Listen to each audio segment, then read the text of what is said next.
Imagine holding a small, cracked shard of pottery that rewrites the history of an entire kingdom. Or a plain-looking coin that once funded a revolution and then vanished for 200 years. These objects aren't just old things in glass cases. They're time machines, hiding secrets people try to erase. Today, we'll open 5 of the world's most iconic artifacts and reveal the hidden stories, betrayals, cover-ups, and shocking twists that museums don't always tell you. Stay with me. The third one will change how you think about power and memory. Welcome to Decoding History and Science, where every artifact tells a story far bigger than it looks. In this video, we uncovering the untold truths behind some of the world's most iconic historical objects, from relics that sparked empires to treasures that vanished and reappeared centuries later. What if these artifacts aren't just symbols of history, but keys to understanding how civilizations rose, fell, and remembered themselves? Stay tuned, because every object you'll see today hides a secret worth discovering. Chapter 1. The Rosetta Stone, the code that spoke for the dead. Imagine a dark, dusty riverbank in 1799. A slab of black volcanic rock, covered in 3 different kinds of writing. Half buried and ignored by most until somebody recognized that the same message was written 3 times in 3 scripts. That slab became the Rosetta Stone, and it changed everything we thought we knew about ancient Egypt. What the stone actually is: the Rosetta Stone is a fragment of a larger stele made of granodiorite. It looks like black marble.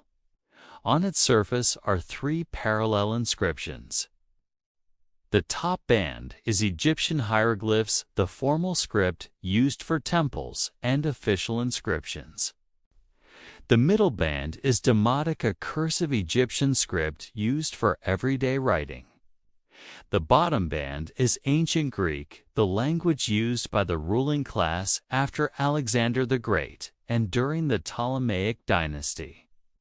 The text is a public decree issued in Memphis in 196 BC by priests honoring the pharaoh Ptolemy V. So, the same decree was copied in 3 scripts so different readers could understand it.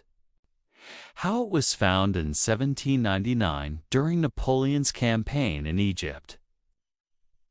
A French soldier named Pierre-François Bouchard spotted the stone while French engineers were demolishing part of an old fort near the town of Rashid Rosetta. At first, it was just another archaeological scrap. But the presence of Greek caught scholars' attention. If the Greek version could be read, it could act as a key to the other 2 scripts that nobody alive could read. The race to decode 2 strands of work made the breakthrough possible. First, comparative analysis. Scholars like the English polymath Thomas Young compared the Greek text with the Demotic and hieroglyphic bands and identified patterns, names, and repeated phrases that hinted at correspondences. Second, and decisive, was the work of Jean-François Champollion, a French linguist who, in 1822, announced that Egyptian hieroglyphs were not purely symbolic, but included phonetic signs representing sounds especially useful for writing foreign names. Champollion used Coptic, the late form of the Egyptian language, still known to scholars as the missing link. Once the phonetic principle was accepted, the floodgates opened. Whole grammars, inscriptions, and texts could finally be read. Why it mattered? Before the Rosetta Stone, Egypt's millennia of written history where silent hieroglyphs were mysterious pictures whose meaning scholars could only guess. Deciphering them meant we could read ancient law, religious texts, personal letters, and economic records in the Egyptians' own words. It wasn't just one inscription unlocked. It was an entire civilization's voice returned. The stone gave us access to the structure of ancient Egyptian religion and priesthood, administrative records and how pharaohs used decrees to secure power, daily life details that show ordinary people's concerns, not just royal propaganda. The stone's modern journey and controversy after the French defeat in Egypt. The Rosetta Stone became British spoils of war and was transported to London in 1802. It has been on display at the British Museum for over 2 centuries, where millions have seen it. For many Egyptians, however, the stone is a symbol of a lost heritage taken during imperial times. So calls for its return to Egypt have been present for decades. That debate raises hard questions about museums, history, and who owns the stories of the past. A small object, huge consequences. It's easy to think of the Rosetta Stone as only a scholar's tool, but its impact is broad. Decipherment created modern Egyptology as a field, fueled public fascination with ancient Egypt mummies, pyramids, pharaohs, and changed how museums, languages, and history are studied worldwide. A single carved decrement to be read by priest scribes, and officials became the master key to 2,000 years of silent writing. But the Rosetta Stone was only the beginning.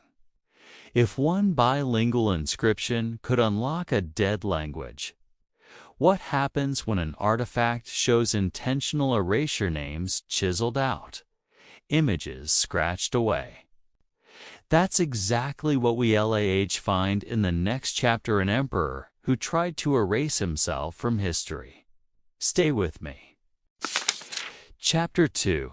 The Terracotta Army. The Emperor's Secret Afterlife. It begins in 1974. In the dry farmlands of Shanxi Province, China, a group of farmers digging a simple well hit something hard beneath the clay soil.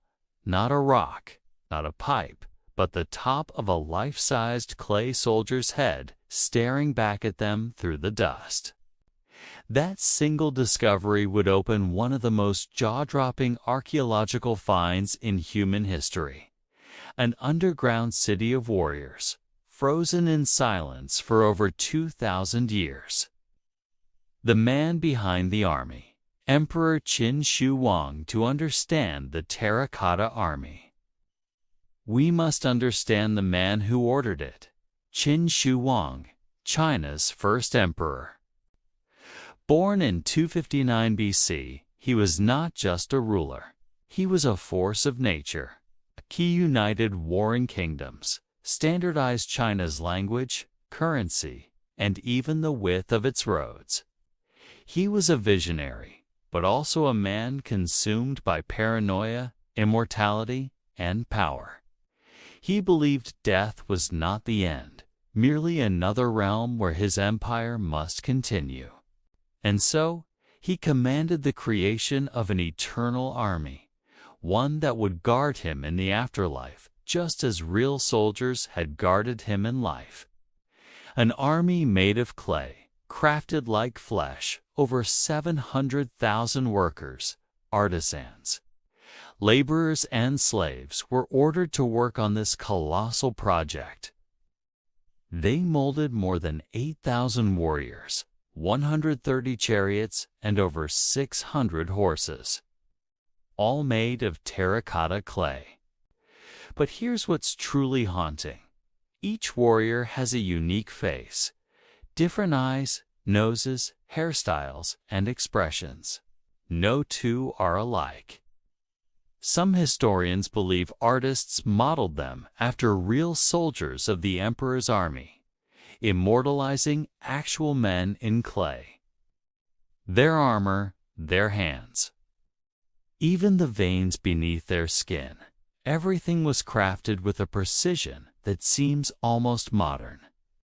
Originally, they were painted in bright colors, reds, blues, greens, and golds, but the paint faded almost instantly after exposure to air when they were unearthed. Imagine walking into that chamber 2,000 years ago. Rows of life-sized, colorful soldiers lit by torchlight, standing ready for war. A city beneath the ground, the terracotta army is only one part of a vast underground necropolis. Beneath the earth, near the city of Xi'an, lies the tomb of Qin, Shi Huang himself, still sealed, untouched, and off-limits even to modern archaeologists. Ancient records describe the emperor's tomb as a replica of his empire, complete with palaces, rivers of liquid mercury, and a ceiling decorated with constellations made of pearls. But why has it never been opened? Because modern scientists believe those records might be true. Tests of the surrounding soil revealed abnormally high mercury levels, suggesting the rivers might actually exist. And then there are the legend's whispers of hidden traps. Crossbows rigged to fire automatically, and booby traps designed to protect the emperor for eternity. Even today, Chinese authorities refuse to excavate it, not out of fear of curses, but respect for science. They know that once opened, the tomb and its artifacts could decay instantly. They want technology to advance first so they can explore it without destroying it. Mysteries that still puzzle historians despite decades of study. Countless questions remain unanswered. Why were some soldiers found burned, others crushed? Could the site have been raided or deliberately destroyed after Qin's death? Some evidence suggests a rebellion after his passing, when workers may have stormed the underground city, setting it on fire and collapsing parts of the vaults in revenge for their suffering. Others believe this destruction was a result of time and natural disasters, earthquakes, soil pressure, and moisture that fractured and buried thousands of clay figures. And here's another mystery among the army's ranks. No two soldiers hold the same position or face the same direction. It's as if they were positioned with military precision, as if even underground, discipline mattered. Every single warrior's posture tells a story, a general's calm stance, an archer's tension, a cavalryman's readiness. Together, they form not an army of statues, but a snapshot of an entire civilization frozen at its peak.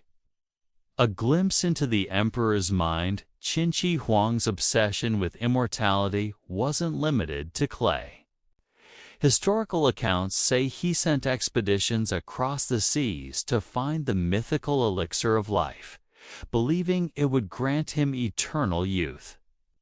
Ironically, many historians believe his death at age 49 came from consuming mercury pills prescribed by his own alchemists, thinking it would make him immortal. In a poetic twist of fate, the very element he thought would save him may now flow in rivers beneath his tomb. Legacy and controversy today. The Terracotta Army is one of the greatest tourist attractions in China and a symbol of Chinese pride. But it also serves as a stark reminder of the price of ambition. Thousands of lives were lost constructing this empire beneath the soil. Workers who built the emperor's afterlife city were sealed inside to protect its secrets forever. The emperor may have achieved his goal. No enemy ever reached him, not even in death. But he also built his own eternal prison. Why it still matters, the terracotta army is not just an archaeological wonder. It's a message carved in clay about power, control, and humanity's fear of death. It blurs the line between devotion and tyranny, between art and propaganda. And in a way, it forces us to ask, how far would we go to make our legacy last forever?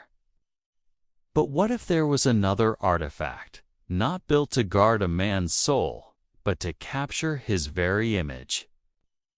A mysterious cloth that many believe bears the face of Jesus Christ himself.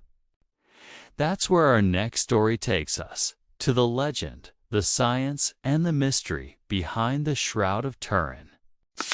Chapter 3. The Shroud of Turin. A miracle or a masterpiece.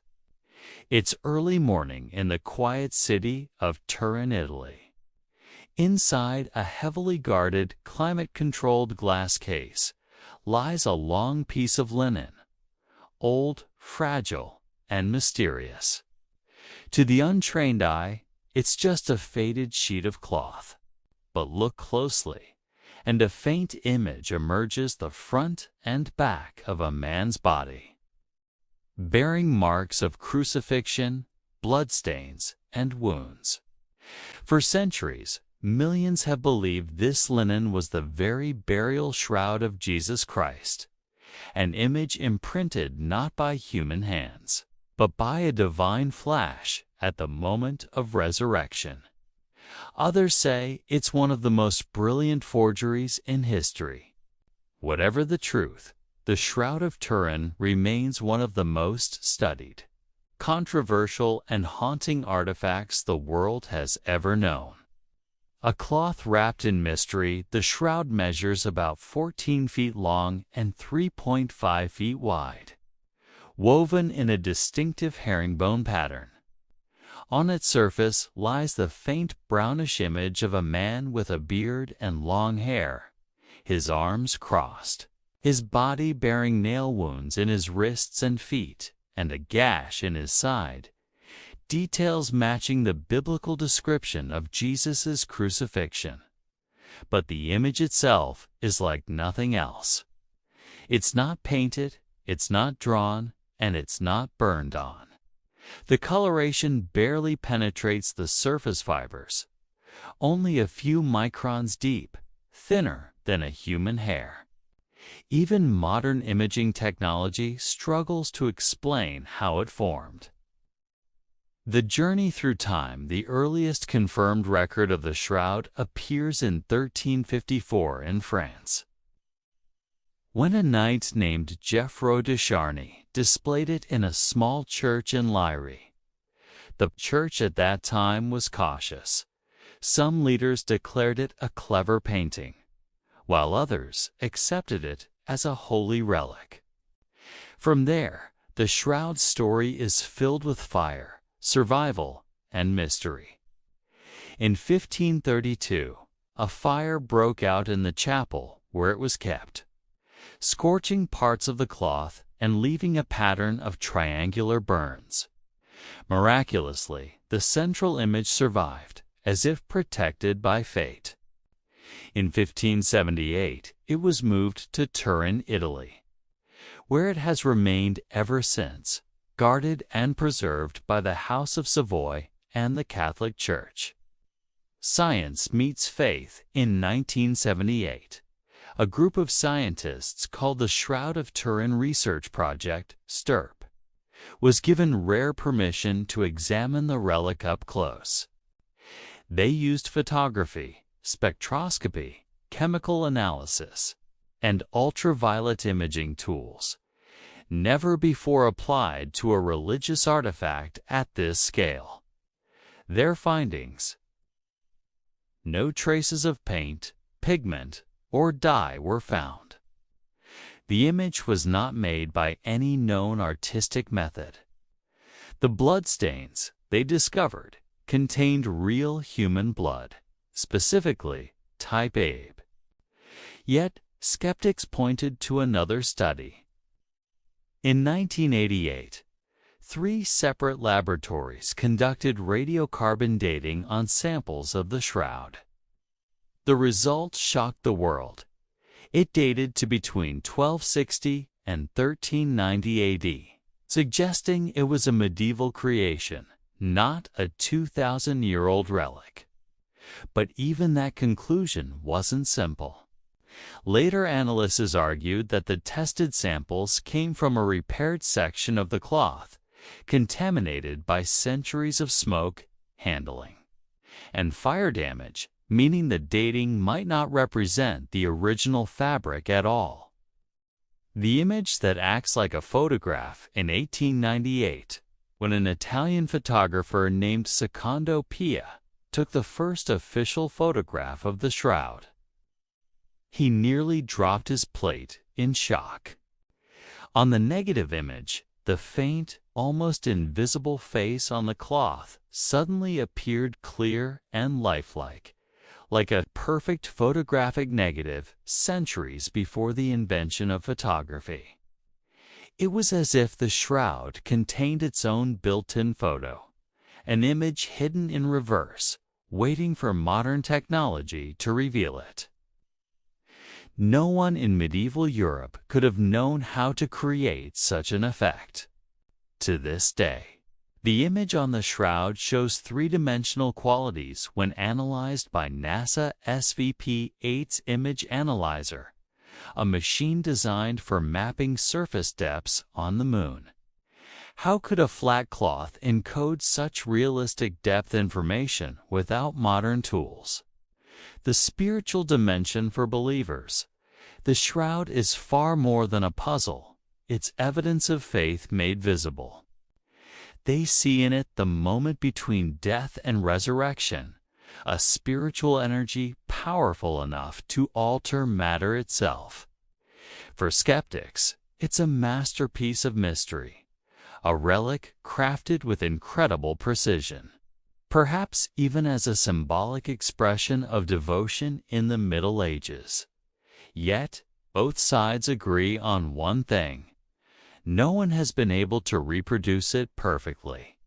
Every scientific attempt to replicate the image's texture, tone, and depth has failed.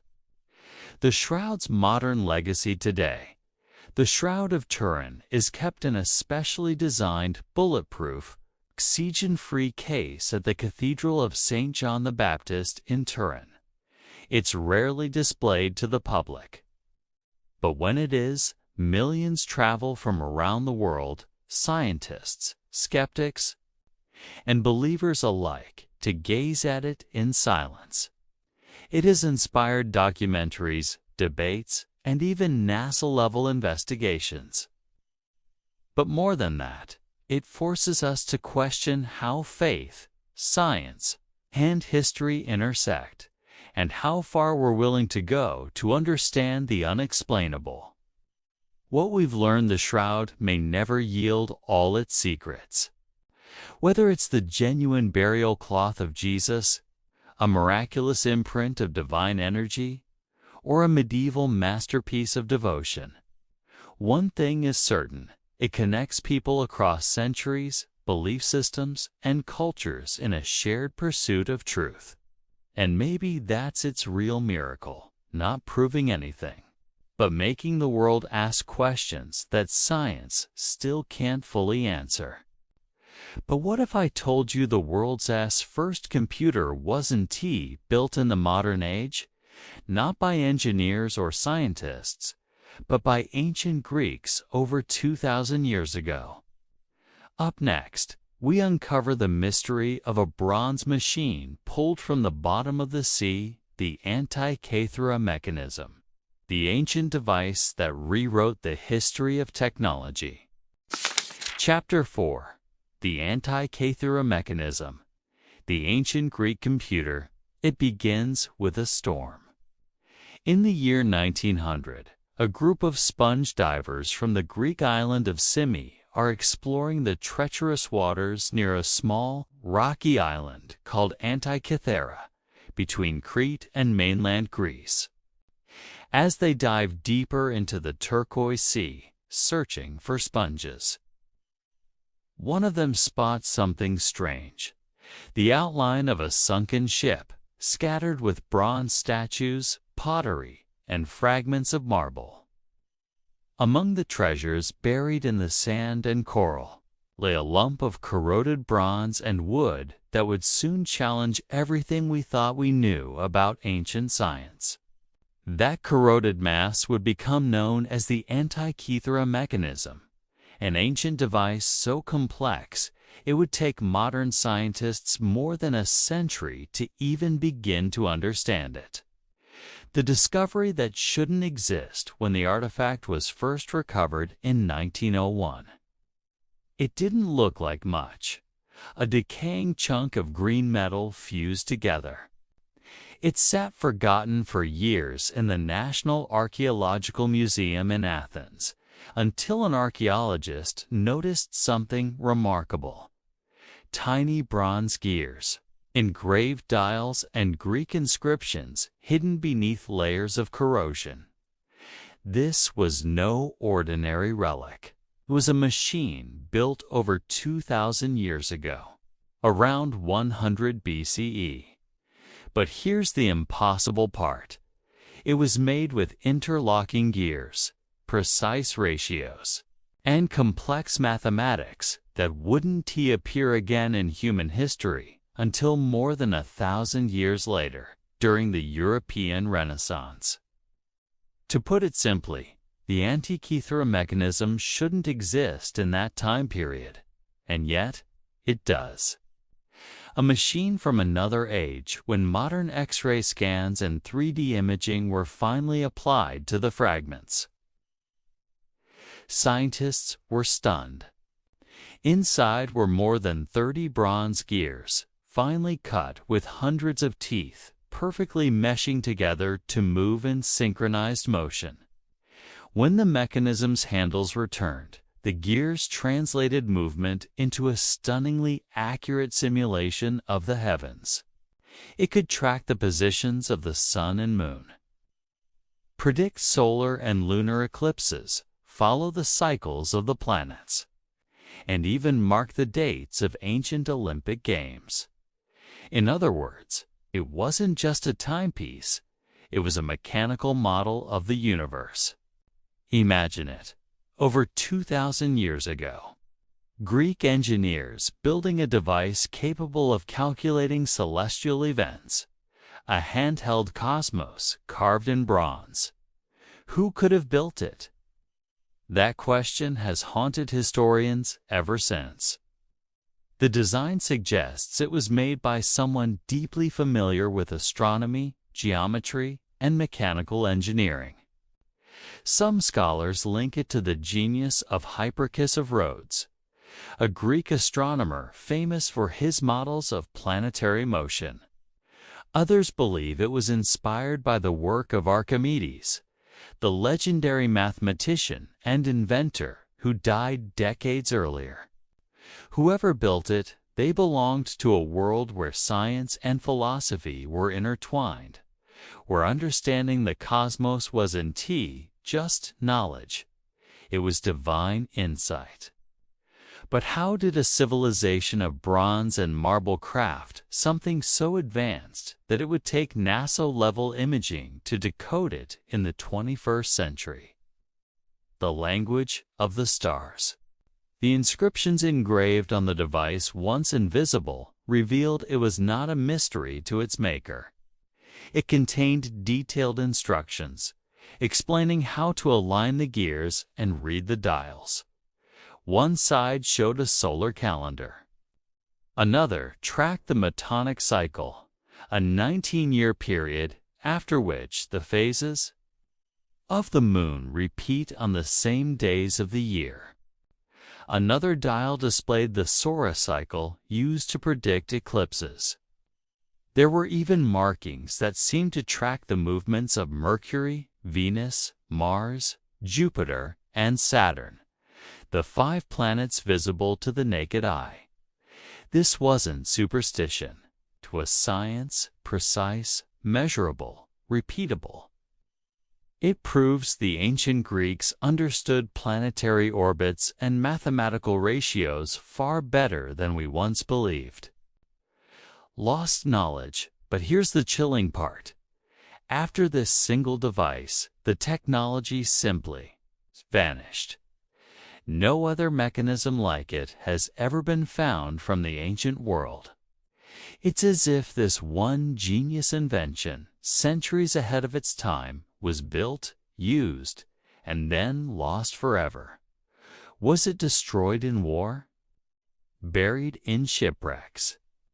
Or did civilizations simply forget how to make such precision gears? Historians believe that when the Roman Empire rose to power, their focus shifted from science to conquest. The knowledge passed through a few fragile manuscripts, faded into history. For over 1,000 years, humanity would not build anything comparable to the Antikythera mechanism. The modern rediscovery. In recent years, researchers using CT scanning and digital reconstruction have recreated the full mechanism in virtual form. The results are stunning. The gears correspond perfectly with astronomical data. Even more astonishing, the builder had adjusted for uneven planetary orbits, something that would not be rediscovered until the era of Kepler and Copernicus, nearly 2 millennia later. One could say, in a way, that the Antikythera mechanism is the world's first analog computer, a machine built not to process data, but to understand the universe. A symbol of human curiosity, this artifact forces us to rethink what ancient people were capable of. They didn't just look up at the stars and wonder. They tried to mechanize the heavens, to translate the language of the cosmos into metal and motion. It shows that progress is not always a straight line. That knowledge can be gained, lost, and rediscovered again and again. Maybe, just maybe, the ancient Greeks were telling us something we've only recently begun to understand. That technology isn't just about invention, it's about curiosity, imagination, and the desire to connect with something greater than ourselves. But not all ancient discoveries survived so beautifully. Some were hidden, scattered across caves, preserved by time and desert winds, containing secrets about lost beliefs, forgotten prophets, and rewritten scriptures. Chapter 5. The Dead Sea Scrolls. Secrets buried in the desert. The year was 1947. In the blazing Judean desert, near the ancient site of Qumran, a young Bedouin shepherd was searching for a lost goat.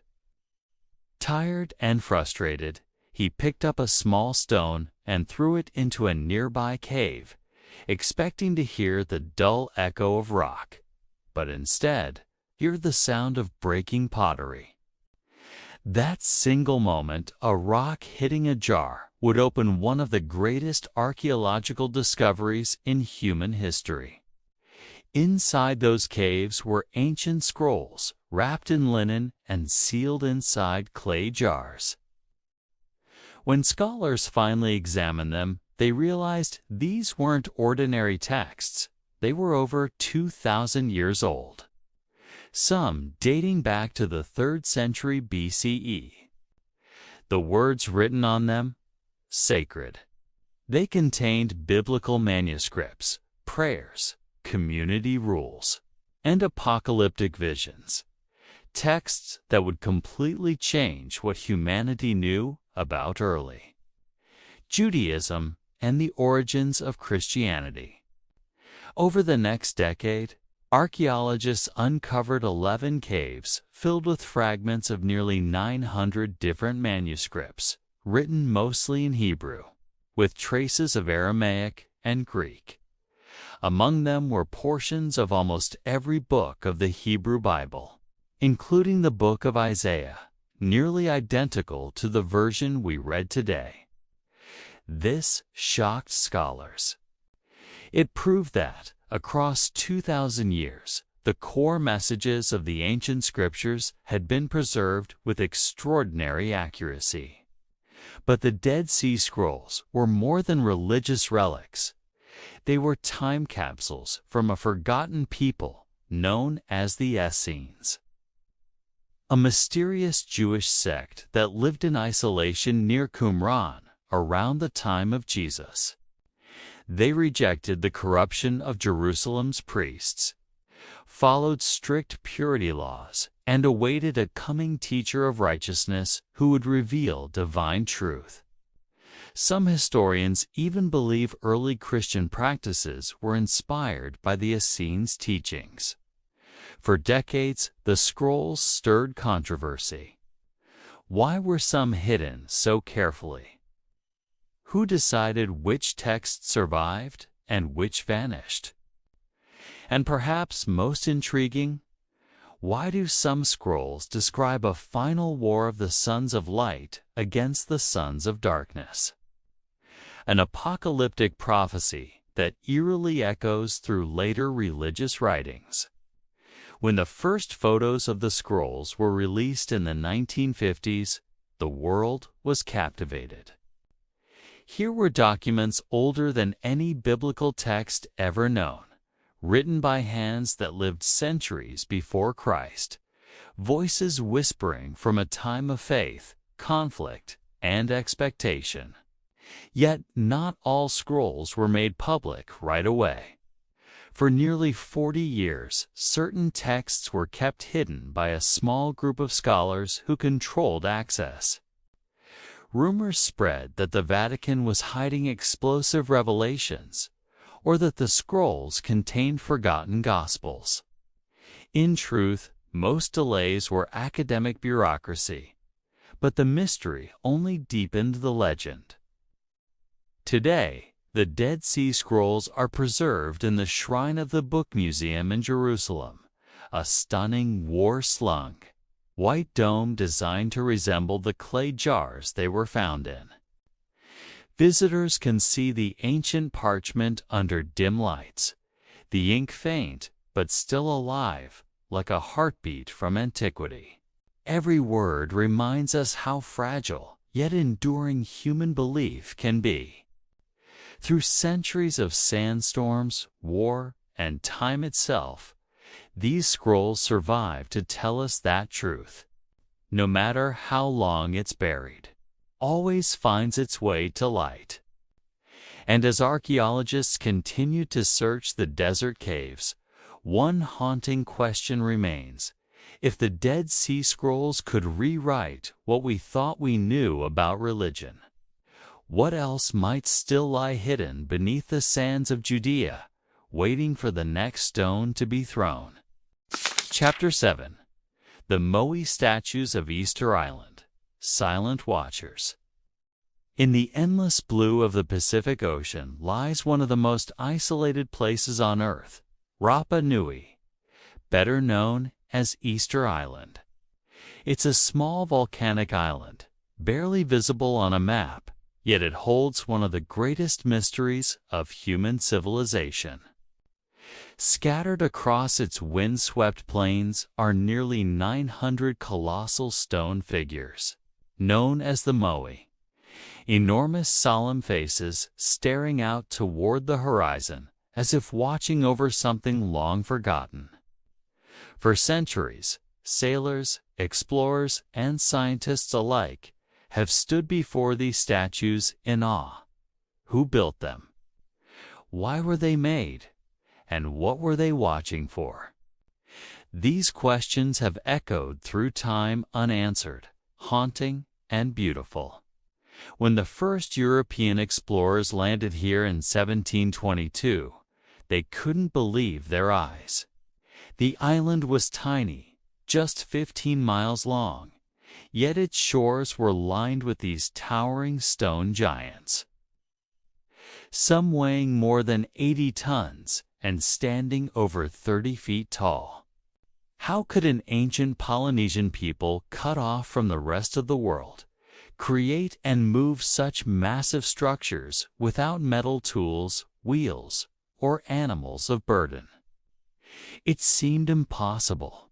But perhaps the most surprising truth came centuries later, when archaeologists discovered that the heads of the moai actually have bodies buried beneath the earth. Their torsos, covered by centuries of soil and volcanic ash, are carved with intricate designs, symbols of lineage, power, and spirituality. These weren't just heads watching the sea. They were guardians, planted deep in the ground, like anchors connecting heaven, earth, and the underworld. The people who built them called themselves the Rapa Nui, and their culture was one of incredible ingenuity. They quarried the statues from a single volcanic mountain called Ranararaku, carving directly into the rock using only stone tools. Each moai represented an ancestor, a revered chief or spiritual leader, whose spirit was believed to watch over the living. The statues were erected on massive stone platforms called ahu, often near the coast where they faced inland, watching over the villages, not the ocean. To the Rapa Nui, the moai were living presences, embodiments of mana, the sacred spiritual power that sustained their world. But behind this genius lay tragedy. Easter Island wasn't always barren and windswept. Centuries ago, it was lush with palm forests and fertile soil. Yet, in their quest to move the statues using wooden rollers, ropes, and human strength, the Rapa Nui slowly deforested their island. Without trees, the soil eroded, crops failed, and their once thriving civilization began to collapse. Famine, warfare, and social upheaval followed. The same monuments that symbolized their greatness had, unknowingly, led to their downfall. When Europeans arrived, the population had dwindled to a few thousand, exhausted, divided, and stripped of their former glory.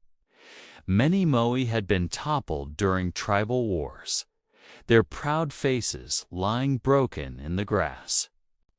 By the late 19th century, the island had become a shadow of its past, its people enslaved, its culture nearly erased, yet the statues remained silent, unbroken, and eternal. In the 20th century, new archaeological discoveries brought the moai back into focus. Excavations revealed that the statues were part of a larger spiritual and engineering system, aligned with celestial patterns and geological features.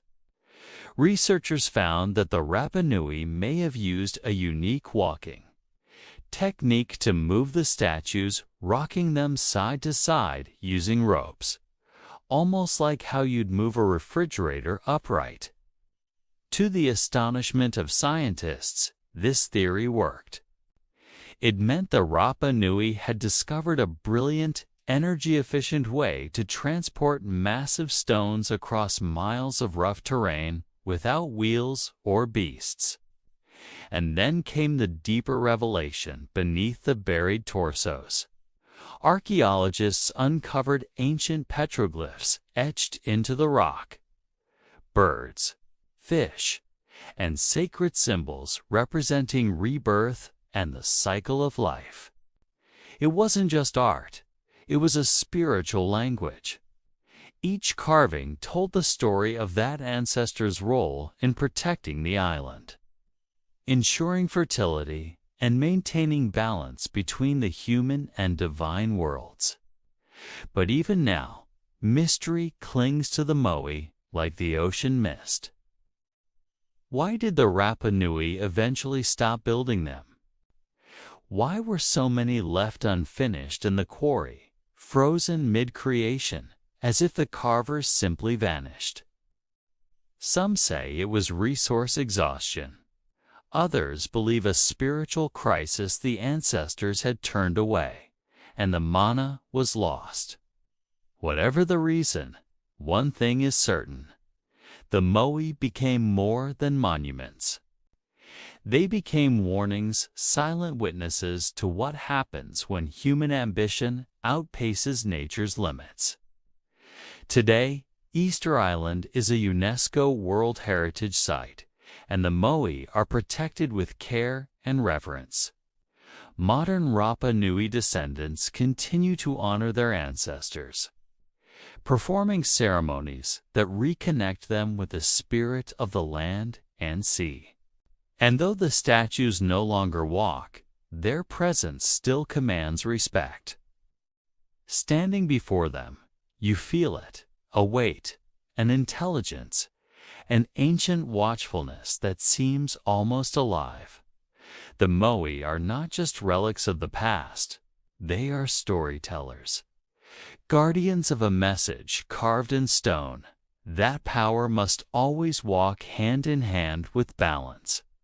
That memory can survive even when language fades. And that silence can sometimes speak louder than words. And as you look into their faces, eroded by time, yet unbowed by it, one haunting question remains. What were they protecting beneath the earth, and why were they buried so deliberately? Perhaps beneath those layers of soil and mystery lies not just their bodies, but the buried truth of our own forgotten wisdom. Chapter 8. King Tut's Mask, the pharaoh who wouldn't stay buried in the heart of Egypt's Valley of the Kings, surrounded by desert cliffs and the whispers of ancient gods, lies one of the most famous discoveries in human history, the tomb of Tutankhamun, the boy king who ruled more than 3,000 years ago. He was young, barely a teenager when he ascended the throne, and he died before reaching adulthood. In life, his reign was brief. In death, he became immortal. For centuries, his name was forgotten. Buried beneath layers of sand, rock, and time, Tutankhamun's tomb lay hidden while grave robbers plundered the resting places of nearly every other pharaoh. Dynasties fell, empires rose, and the desert swallowed his memory whole. Then, one blazing November morning in 1922, everything changed. British archaeologist Howard Carter and his benefactor, Lord Carnarvon, had been searching for Tut's tomb for years. Funds were running out. Their patience, too. But then, Carter's team found a hidden step cut into the valley floor, a step that led to a sealed doorway stamped with the royal insignia of Tutankhamun. Behind that door lay a passage untouched for more than 3 millennia. When Carter finally broke through and held a candle to the darkness, he saw something glittering beyond belief. Code everywhere. He later described the moment in words that would echo through history. At first, I could see nothing. The hot air escaping from the chamber caused the candle flame to flicker. But presently, details of the room within emerged from the mist. Strange animals, statues, and gold. Everywhere the glint of gold. The world had never seen anything like it. Over 5,000 artifacts were discovered inside chariots, jewelry, thrones, weapons, and the most breathtaking treasure of all, the golden funerary mask of King Tutankhamun. Made of solid gold, inlaid with lapis lazuli, quartz, obsidian, and turquoise. The mask is a masterpiece of craftsmanship. Its serene face, with almond-shaped eyes and a calm smile, seems almost alive. It wasn't just art, it was a symbol. For the ancient Egyptians, death wasn't the end. It was a passage into the eternal realm where the spirit, the Ka, lived forever. The mask was meant to ensure that Tutankhamun would be recognized by the gods in the afterlife. It was his divine face for eternity. But while the world celebrated the discovery, a darker story began to unfold, one that would give rise to one of history's most chilling legends. The Curse of the Pharaoh. It began months after the tomb was opened. Lord Carnarvon, who had financed the expedition, was bitten by a mosquito on his cheek. The wound became infected, and he died suddenly in Cairo. At the exact moment of his death, legend says, the lights in the city flickered and went out. Thousands of miles away in England, Carnarvon's dog howled and dropped dead at the same instant. Coincidence or something more? Then other strange deaths followed. A radiologist who x-rayed Tut's mummy died of a mysterious illness. An American visitor collapsed after entering the tomb. Even a member of Carter's team died from blood poisoning. The press went wild. Headlines screamed, "Death comes to those who disturb the pharaoh's sleep." Howard Carter himself dismissed it all as superstition, and indeed, he lived another 17 years after the discovery. But the myth had already taken root. It wasn't just about death. It was about the fear of trespassing into the realm of eternity, a place never meant for the living. Modern scientists have since tried to explain it. Some believe that deadly mold spores or ancient bacteria sealed within the tomb for centuries might have caused infections among those who entered. Others say the curse was simply media sensationalism. But deep down, even the most rational minds can escape the feeling that some places are not meant to be disturbed. Beyond the superstition, the tomb of Tutankhamun gave humanity something extraordinary, a window into the world of ancient Egypt, untouched by time. For the first time, archaeologists could study a complete royal burial, its treasures, its rituals, its magic. Everything was there exactly as it had been left 3,300 years ago. The food for the afterlife, the statues of gods, the golden shrines surrounding the sarcophagus, and the mask gleaming with divine perfection. Tutankhamun's story also revealed the fragility of power. He wasn't one of Egypt's greatest rulers. He didn't build pyramids or win grand wars. But his rediscovery reshaped how the world saw ancient Egypt, not as a civilization of myths, but as a deeply human society filled with beauty, belief, and fear of the unknown. And yet, the greatest irony remains. The very tomb meant to preserve his peace turned him into the most famous pharaoh of all time. His golden mask became the face of Egypt itself, displayed in museums, reproduced in books, and gazed upon by millions. The boy king, who ruled for less than a decade, became eternal after all. Today, King Tut's mask rests in the Grand Egyptian Museum, watched over by modern guards and cameras instead of priests and spells. But when you stand before it, seeing the glimmer of gold under soft museum lights, it's hard not to feel a chill, as though the young pharaoh's eyes are still watching you, still guarding his tomb, still reminding the world that some treasures are not meant to be touched. Because whether the curse was real or not, one truth endures. Tutankhamun never truly left his kingdom. He just moved into the realm of legend. Chapter 9. The Venus de Milo. Beauty without arms in the quiet halls of the Louvre Museum in Paris. One statue draws more eyes than almost any other, the Venus de Milo, an ancient Greek masterpiece shrouded in mystery.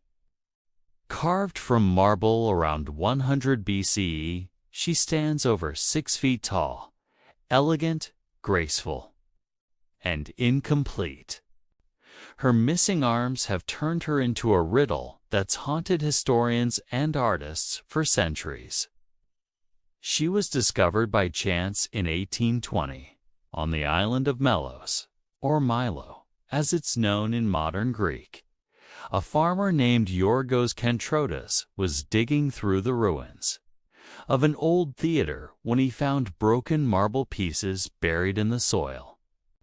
Among them lay the torso of a goddess, serene, beautiful, and unlike anything he had ever seen.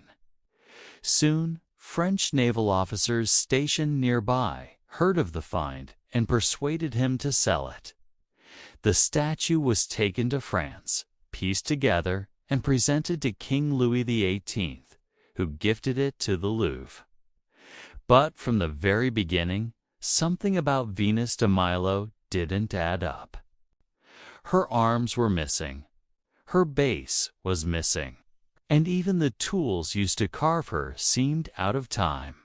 Early sketches from the discovery site hinted that the statue may have originally held something, perhaps an apple linking her to Aphrodite, the Greek goddess of love, who famously won a golden apple in the mythological Judgment of Paris. Yet, without her arms, the statue's identity was never confirmed. Some scholars claimed she might represent Amphitrite, a sea goddess worshipped on Melos. Others said she was Victory, not Venus at all. The more experts studied her, the more the mystery deepened. Her style seemed classical. Yet certain details like her spiral hair and draped clothing hinted at a later Hellenistic influence, suggesting she came from an era of transition between realism and idealism. It was as if she belonged to two worlds at once, both the perfection of ancient Greece and the emotional realism of a new age. Then came the theory that changed everything. Was the Venus de Milo intentionally left incomplete? Some art historians believe that her brokenness wasn't accidental at all, that it was a symbolic gesture. The missing arms, they argue, make her timeless. Without them, she can't be fixed to one narrative or emotion. She becomes every woman, every goddess, every mystery. But others claim her arms were deliberately destroyed. When the statue is found, reports say that some of the fragments were lost during the struggle between local Greeks and the French sailors trying to claim her. Some even suspect that French officials removed pieces of her to make her appear older and more valuable, a relic of pure antiquity rather than a Hellenistic creation. Her fame exploded in the 19th century as France used her image to represent eternal beauty, feminine grace, and cultural supremacy. She became a symbol not just of art, but of identity, used in posters, sculptures, and even political propaganda. But behind that perfect marble face lies a deeper story, one of colonial rivalry, lost context, and the reshaping of history to fit national pride. The Venus de Milo stands today in silence, her arms gone, her past uncertain. But maybe that's the real reason we can't look away, because imperfection in her case became perfection itself. What if the world's most beautiful statue wasn't broken by time, but by design? Chapter 10. the Liberty Bell, the sound of freedom. In the heart of Philadelphia stands one of America's most iconic relics, a massive, silent bell, marked by a single long crack down its side. The Liberty Bell. It hasn't rung in over a century, yet its voice still echoes through every page of American history, a reminder that even silence can speak volumes. The Liberty Bell was originally cast in 1752 in London and shipped to the colonies to hang in the Pennsylvania State House, what we now know as Independence Hall. It was meant to symbolize the growing strength and unity of the American colonies. But the moment it was first struck to test its sound, it cracked. A flaw in the metal silenced it before it ever sang its first song of freedom. Determined to fix it, local founders John Pass and John Stowe melted it down and recast it right there in Philadelphia. Their names, now inscribed on the bell, became part of its legacy. This second version rang loud and proud, calling lawmakers to meetings, summoning townspeople to public gatherings, and marking important moments in the colony's history. When the Declaration of Independence was signed on July 4, 1776, legend says the Liberty Bell rang from the tower to celebrate the birth of a nation, while historians debate whether it truly rang that day.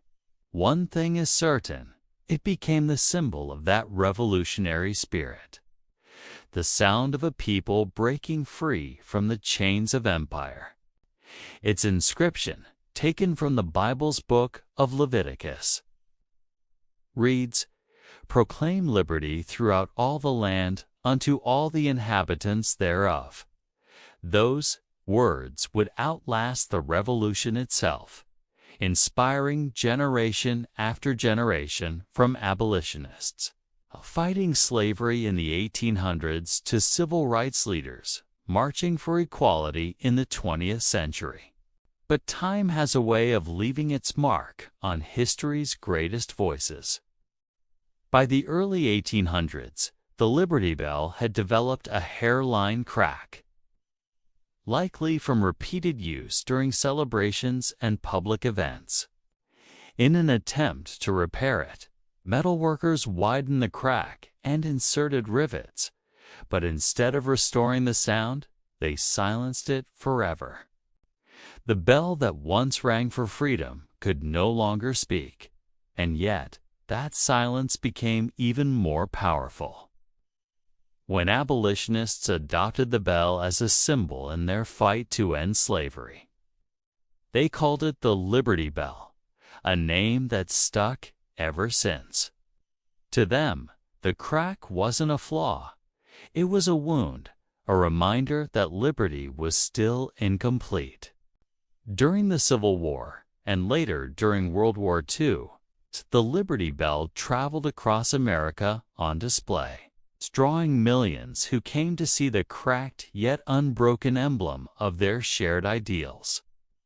It inspired speeches, art, and movements that would shape modern America. Today, the Liberty Bell sits in the Liberty Bell Center, encased in glass, overlooking Independence Hall, silent but never forgotten. Tourists gaze upon it, and in that stillness they hear something deeper, the echo of voices that once demanded freedom, justice, and unity. Because sometimes the loudest sound in history isn't made by noise, but by meaning.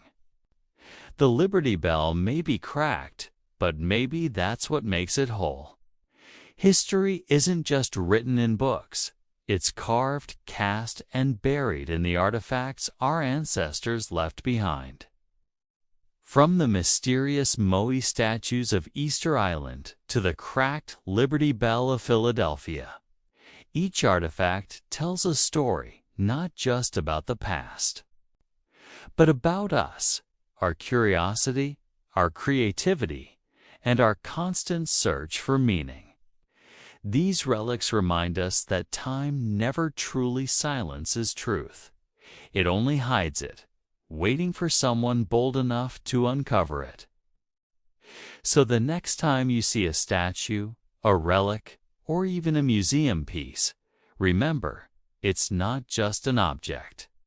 It's a message from history, whispering across centuries for someone to listen. If you love exploring the secrets behind the world's greatest mysteries, subscribe to Decoding History and Science, where every artifact tells a deeper story. Hit like if you enjoyed this journey and drop a comment below. Which of these artifacts do you think still hides the biggest secret? Until next time, keep your curiosity alive because the past is never truly gone.